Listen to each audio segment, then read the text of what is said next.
What's good? What's good? It's the one and only, but what do I know? Boxing coming back at y'all with another one, man. So you know how I do it. Every now and again, I try to do it more. I need to do it more consistent, but every now and again, I do this thing, these questionnaires, where I answer the questions that you guys send me. And I had one. You know, I almost think I did a video on this before, but if not, oh well, I'm gonna do it again. So I had someone ask me who had the better career between Roy Jones and Bernard Hopkins. And you guys ask tough questions, and I always do pick the hardest one because, like, honestly speaking, this is a really hard answer. Okay, first and foremost, let me state this right here. One of the biggest differences, and I love to make this comparison between the two, is Roy Jones is a great athlete that can box. Okay. And Bernard Hopkins is a pure boxer. So out of the two, Bernard Hopkins is the better boxer. Roy Jones is the better athlete. Now, does that indicate who had the better career? No. But what that does is that gives you an example of why their careers went the way it did. Meaning, with Roy Jones being an athlete first, boxer second, Roy Jones started his career. The start of his career was, I would say, more overshadowing than Bernard Hopkins. The beginning of their careers, Roy Jones had the better career, right? Now, Bernard Hopkins was able to outlast Roy Jones as far as continuing his career and continuing to have success, because Bernard Hopkins relied more on his boxing abilities and not athleticism the way Roy Jones did. So that's why it's just hard to say who had the better career. But let's break some things down, and then I'll let you guys decide. And of course, I will give you my answer. Now, obviously, Roy Jones, legend, Hall of Famer, to me probably the best super middleweight there was.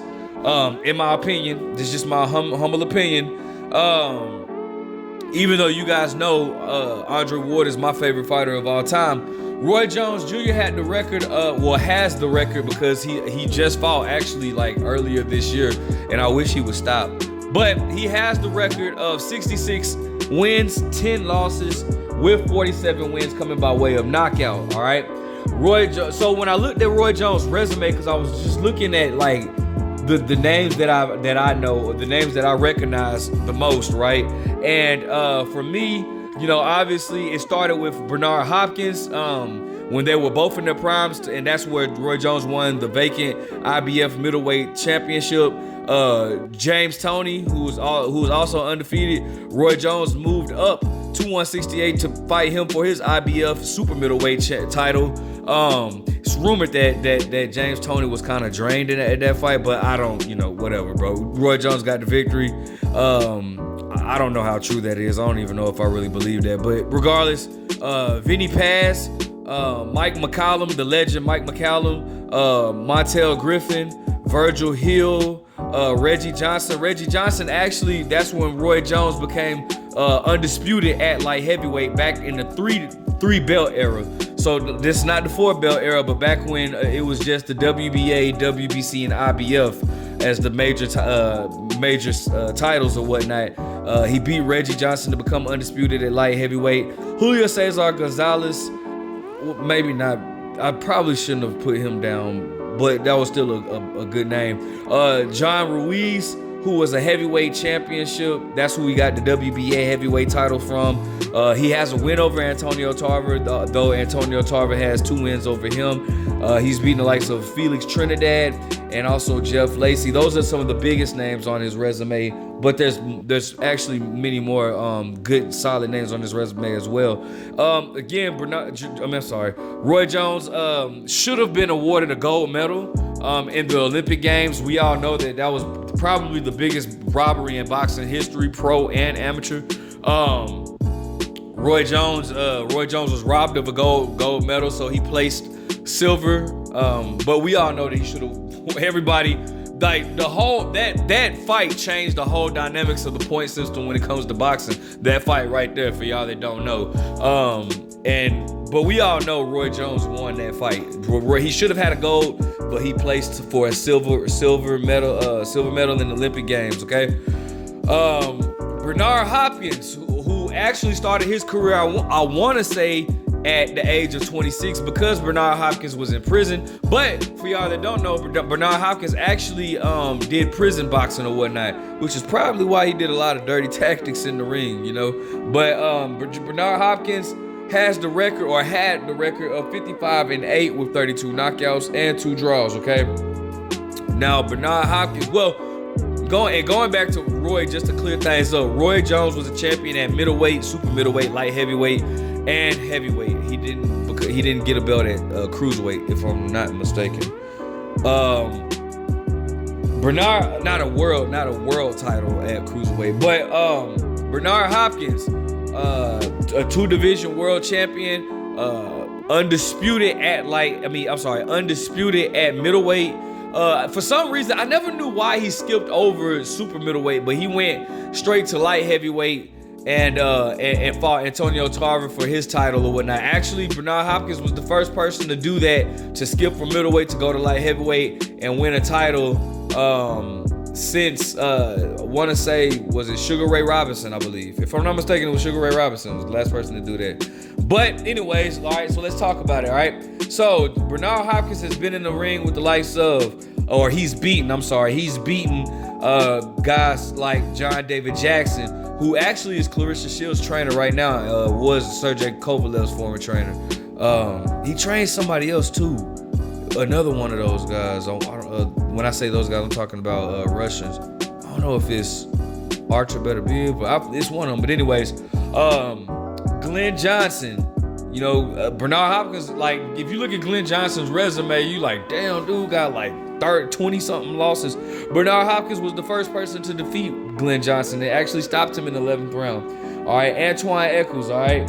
Felix Trinidad, when Felix Trinidad was undefeated. William Joppy, Oscar De La Hoya, Howard Eastman, Antonio Tarver, Winky Wright, Kelly Pavlik, the first person to beat Kelly Pavlik. Though his fight with Kelly Pavlik and Winky Wright was at the catchweight of 170.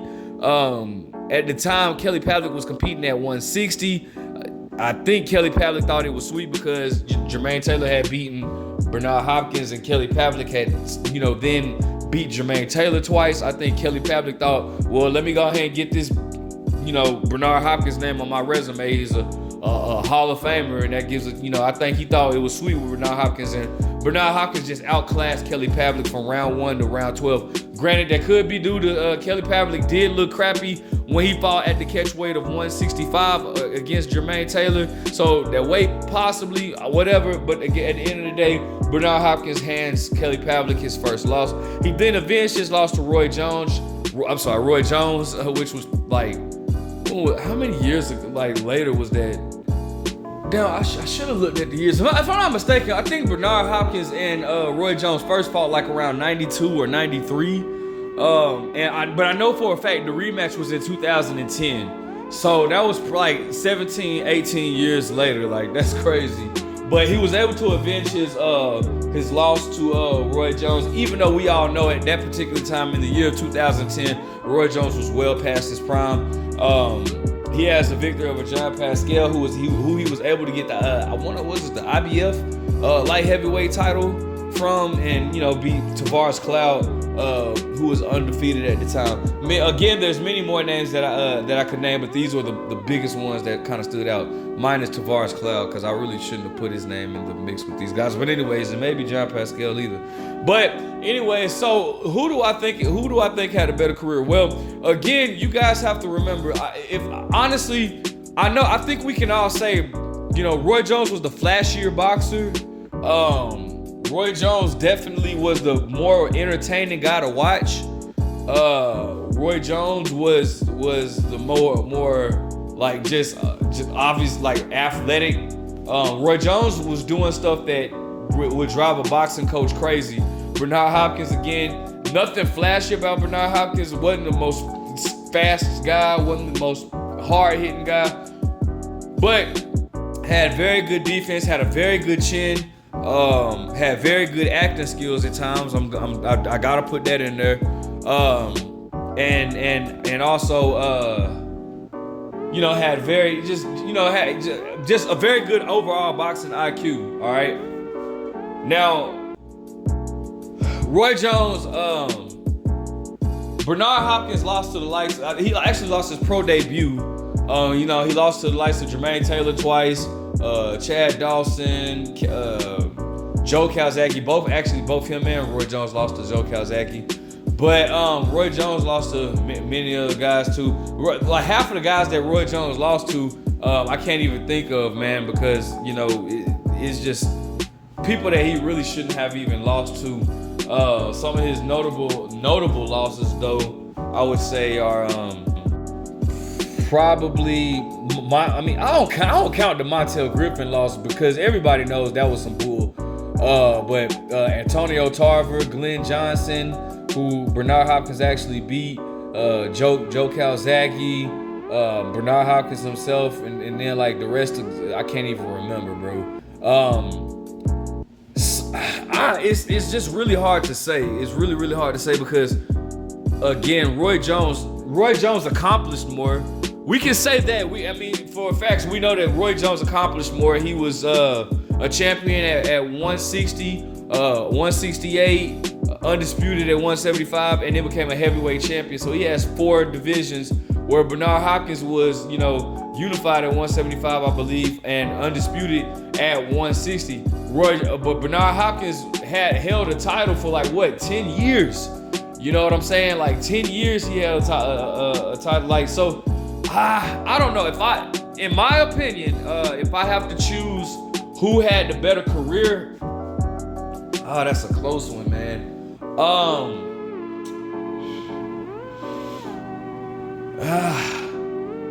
Okay, I'll put it like this. Who would I rather be? Man, I'm sorry, bro. I'm gonna let you guys pick, bro, because it's just too hard, bro. Who had the better career? I probably, in my opinion, I would probably lean more towards Roy Jones. When I say this, to sum it up in percentage-wise, I would probably say 51-49% with Roy Jones. That's a tough one, man. That's a really tough one. Hold on. I don't know. Hold on, man.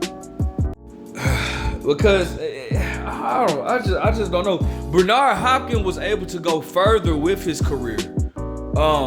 As we all know, I think the last relevant fight or the last relevant name that Roy Jones has beaten was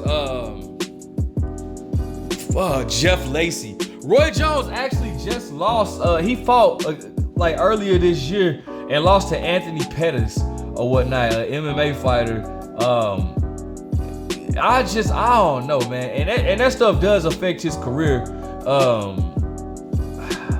I remember he got knocked out in 1 round by. I don't know. I don't know. Then again, so I take that back, man. I can't say Roy Jones had a better career.